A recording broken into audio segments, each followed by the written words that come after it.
ఈ శ్లోకంలో అమ్మవారి యొక్క నేత్ర మహిమను చక్కగా నవరసాలతో పోల్చి చెప్తున్నారనమాట. అమ్మ కన్నులలో ఎలా ఉందంట? మొట్టమొదటిది శివే శృంగారార్ధ్ర, శివుని యందు పరమశివుణ్ణి చూస్తున్నప్పుడు ఈ శృంగార దృష్టి. అంటే ఈ శృంగారం అనే మాట వినగానే మనకు వేరు వేరు భావనలు వస్తాయండి. శృంగారం అంటే సింగారం అన్నమాట. చక్కగా అలంకరించుకొని ఆనందానికి సంకేతం. అంతటి పరవశించిపోయిన దృష్టితో ఉన్నదట అమ్మవారి దృష్టి. శివే శృంగారార్ద్ర తదితర జనే కుత్సనపర. ఇప్పుడు రెండవ దృష్టి శివుడు కాకుండా వేరే ఇతర విషయాలపైన వేరే ఇది మాట్లాడినా కూడా అమ్మకి కుత్సనపర అంటే జుగుప్సాకరంగా జుగుప్సాకరంగా కలిగిన దృష్టి. అందుకే మనం అమ్మని తలంచుకుంటూ ఉంటే అయ్యకి మహాప్రీతి అంట. అలాగే అయ్యని తలంచుకుంటూ ఉంటే అమ్మకి ప్రీతిగా ఉంటుందంట. మూడవది సరోష గంగాయ, రోషరసం అండి. ఎప్పుడు గంగాదేవి గురించి తలంచుకున్నప్పుడు, ఎప్పుడైతే శివుడి జటాజూటంలో గంగాదేవిని దర్శిస్తుందో అప్పుడు అమ్మవారికి రోషరసం వస్తుందంట. నాలుగవది గిరీశ చరితే విస్మయవతి. గిరీశ అంటే పరమశివుని యొక్క చరిత్రను, త్రిపురాసుర సంహారం, ఇవన్నీ కూడా ఎన్నో గాథలు ఉన్నాయన్నమాట. ఆ కథలన్నీ ఎవరైనా చెప్తూ ఉంటే విస్మయంగా ఆశ్చర్యంగా వింటూ ఉంటుందంట అమ్మ.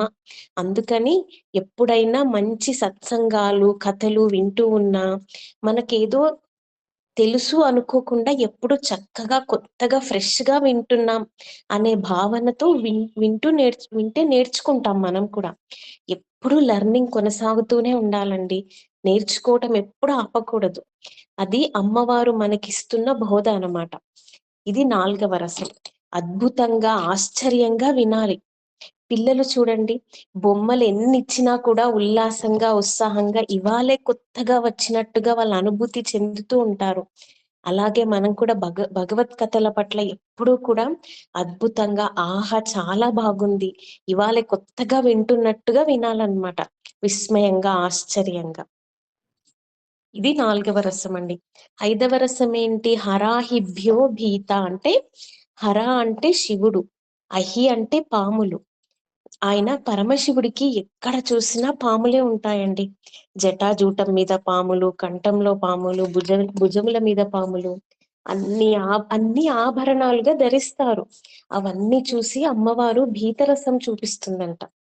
కనులలోనే ఇన్ని దృష్టులు చెప్తున్నారు చూడండి. ఆరవది సరసిరుహ సౌభాగ్య జయిని. జనని అనేది సంబోధన. ప్రతి శ్లోకంలో కూడా అమ్మవారిని ఒక్కొక్క రకంగా సంబోధన చేస్తారండి. ఇది వీరరసానికి సంకేతం. సరసిరుహ అంటే పద్మాలలో వీరరసం, అద్భుత రసం ఉంటుందన్నమాట. పద్మములను మించి ఉన్నదట అమ్మవారి యొక్క కనుల సౌందర్యం. అది వీరరసం. ఏడవది సఖేషు స్మేరాతే అంటే అమ్మవారి యొక్క చెలికత్తెలు, హాస్యరసాన్ని చెప్తున్నారు. అమ్మవారి యొక్క స్నేహితులు ఎవరుంటారండి? దేవతలే ఉంటారు. ఆయుధ దేవతలు, ఆభరణ దేవతలు, మంత్ర దేవతలు, బీజాక్షర దేవతలు, నవావరణ శ్రీచక్ర దేవతలు, వీరందరితో కూడి ఉన్నప్పుడట హాస్యరసంగా ఉంటుందంట. హాస్యం కూడా మనకి చాలా ముఖ్యమండి. చక్కగా మనం నవ్వుతూ ఆహ్లాదంగా ఉంటూ అందరికీ ఆనందాన్ని పంచాలి. ఎనిమిదవ రసం ఇది అత్యద్భుతమైనదండి. మనందరం సాధకులం. సాధకులకు చాలా ఉపయోగించేది. మయి జనని దృష్టిస కరుణ. మయి అంటే నా యందు, జనని ఓ తల్లి, అమ్మ ఏం చెయ్యాలంట? దృష్టి స కరుణ అంటే అమ్మా నీ యొక్క దృష్టి నా యందు కరుణతో కూడిన దృష్టి తల్లి, నా యందు మటుకు దయతో కూడిన దృష్టి ప్రసరింపజేయమ్మా అని అంటున్నారు శంకరాచార్యుల వారు. ఈ రకంగా మనం అందరం కూడా భావన చేసుకోవాలి ఎవరికి వాళ్ళం.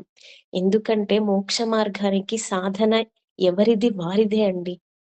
8 రసాలు చెప్పారు. 9వ రసం ఏదండి? నవరసాలని అన్నారు అంటే శాంతరసం అన్నమాట. 9వది పరమశివుడు అమ్మవారు ఇద్దరూ కూడా ఉన్నది శాంతరసమే. ఉన్నది ఆనందం, ఉన్నది నిశ్శబ్దం. ఆ నిశ్శబ్దం ఆనందంలో మనం ఎక్కువసేపు ఉండలేము. అది మనం ఏదో ఒక రసాలలోకి దిగిపోతుంటామండి మనం. హాస్యరసం కావాలి, అద్భుత రసం కావాలి, ఈ రసాలన్నీ వచ్చేసాయి ఆ శాంతరసం నుంచే. అందుకే ఈ ప్రపంచంలో ఉన్న 8 రసాలు ఉన్నది శాంతరసం. శాంతరసం నుండే అన్ని రసాలు ఆవిర్భవించాయి. ఈ 9 రసాలే నవావరణ శ్రీచక్రానికి సంకేతం అన్నమాట. 9వ రసమైన శాంతరసం ఆనందరసం, అదే బిందువు. అక్కడే అమ్మవారు అయ్యవారు కొలువై ఉంటారు. అక్కడి నుంచి సృష్టి మొత్తం వ్యాపింపజేసినాయి అన్నమాట. ఈ వ్యాపించడమే సృష్టి యొక్క క్రమం. అమ్మ యొక్క కనులలో నవరస భరితం. ఆ ధ్యానం చేశామంటే మనం శాంతరసాన్ని పొందగలం. అదే పరమశివుడితో, పార్వతీదేవితో, లలితా పరాభట్టారికతో, అమ్మతో ఐక్యం అన్నమాట. ఇదేనండి భావం.